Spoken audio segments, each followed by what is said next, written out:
She gave me 72 hours to tear down my own home.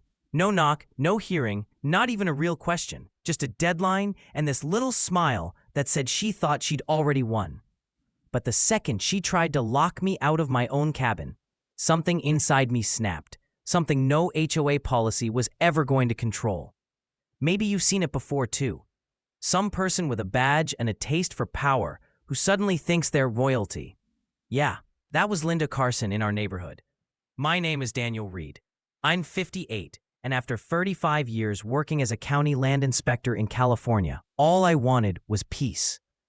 I inherited my father's cabin on Pine Lake, part of a 50-acre property he'd bought back in the 1980s to build a community rooted in trust and respect. For years, it worked. But everything changed when Linda arrived 3 years ago. At 52, she became HOA president and ran it like her personal kingdom. Laundry lines were banned, flowers required approval, even front doors had to be pre-approved colors. Most folks kept quiet, but I'd spent decades reading property codes, surveying land, and exposing fraud. I knew every loophole, every boundary, every line of law. And she had no idea she had just picked the wrong neighbor to push. The whole feud began with a sunflower. I planted it by my fence, nothing more than a splash of yellow to greet me each morning. The very next day, there was Linda, clipboard in hand, insisting I needed approval. That's when I realized this wasn't about rules. It was about control. What Linda didn't know was that my father had purchased all 50 acres, then leased 45 of them to the HOA for $1 a year. It was symbolic, his way of encouraging cooperation, not greed. When he passed, I inherited the land and never raised the rent. I figured if you treat people with kindness, you'll get it back. But Linda didn't see it that way. Her harassment started small. A fine taped to my door claiming improper vehicle storage because my old truck hadn't moved. A few days later, another fine for unauthorized construction, meaning the fishing chair I'd built near the lake. By the end of the week, I was fined again for non-compliant paint, even though my cabin had been natural timber since the day it was built. Each fine came with threats of further action. I wasn't rattled. Old habits die hard, and I documented everything. Photos, dates, notices, all filed neatly. Then she escalated. She called an emergency HOA meeting without telling me and painted me as unstable, dangerous, a burden dragging down property values. Neighbors I'd known for decades suddenly turned cold. Invitations to barbecues stopped. Parents pulled their children inside when I walked past. Linda's smear campaign worked. It stung, but I refused to react. While she poisoned the well, I was setting up cameras around the property and digging into HOA financials. Then came her boldest move. She reported me to the police, claiming I'd threatened her. When officers arrived, they reviewed my footage and found nothing but me standing calmly on my porch. They left shaking their heads, but Linda wasted no time posting about safety concerns on the neighborhood Facebook group. Suddenly, I wasn't just the crazy old man by the lake. I was painted as dangerous. The harassment turned physical. My mailbox was torn out and replaced with a temporary one holding another violation. The community landscaping crew trimmed down the old oak tree shading my porch, claiming its branches were encroaching. Each incident carefully towed the legal line, but pushed hard enough to make life miserable. The breaking point came when I returned home one Saturday morning. My garden fence had been ripped apart. My sunflower gone, hacked down. Linda had hired a crew to remove non-compliant plantings. She left a notice taped to my door. 72 hours to tear down illegal structures, or the HOA would. My cameras captured her voice clear as day, telling the workers, "This old man needs to learn his place." For the first time in weeks, I laughed. She'd crossed from petty harassment into criminal damage, and I had every piece of evidence I needed. I went to my basement safe and pulled out the original lease and land agreements. Then I contacted Samuel Price, the real estate lawyer who had helped my father draft the lease back in 1985. He'd been waiting decades for this fight. Together, we reviewed the papers, and the truth was undeniable. I had the right to raise rent to fair market value with just 30 days' notice. For decades, the HOA had paid a symbolic dollar. Now, lakefront property went for roughly $10,000 an acre.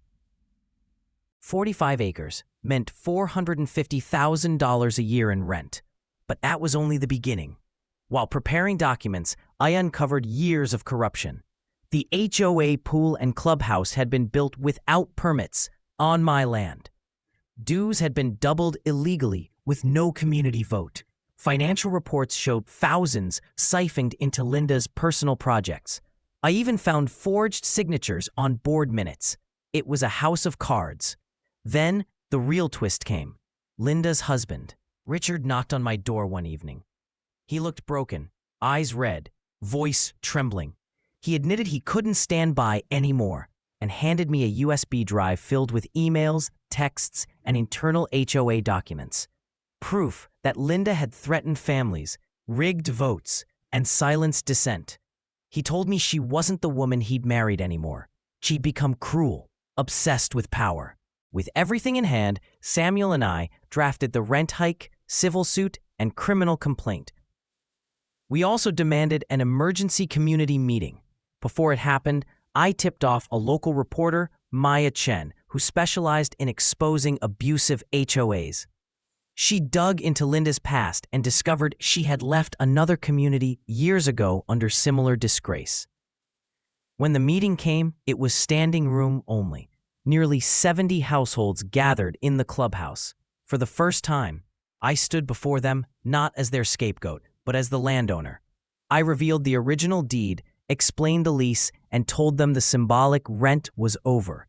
I showed the video of Linda destroying my property. Then I laid out the forged budgets, embezzlement, and threats. Neighbors were stunned. Some cried. Others spoke up with stories of their own. Fines for kids playing on lawns. Threats of foreclosure over mailbox colors. Intimidation at board meetings. One by one, people realized Linda had ruled through fear, not fairness. The atmosphere shifted. The fear turned to outrage. And in a single vote, Linda was removed from her position. Overwhelmingly. The aftermath was swift. Investigations opened. Maya's report went viral, sparking outrage across the state. Linda was charged with property destruction, fraud, and embezzlement. She was ordered to pay restitution, sell her home, and serve community service hours.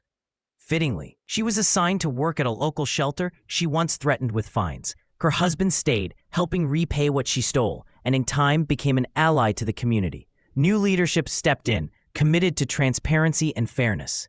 The HOA fees dropped, silly restrictions vanished, and families began to reclaim the neighborhood. Gardens flourished, laundry lines returned, and kids filled the streets with laughter instead of fear. 2 years later, the cabin still stands. The chair by the lake still sits beneath the oak tree. And where my sunflower once stood, there's now a community garden filled with them. Dozens of sunflowers, grown by families who finally feel free to plant what they please. Every summer, we celebrate Sunflower Day, the day the neighborhood took its power back. On my porch hangs a wooden plaque carved by Richard, Daniel Reed, community friend, the only title I'll ever need. My father dreamed of a place built on respect, and after years of struggle, that dream is alive again. The greatest victories don't come from crushing your enemies.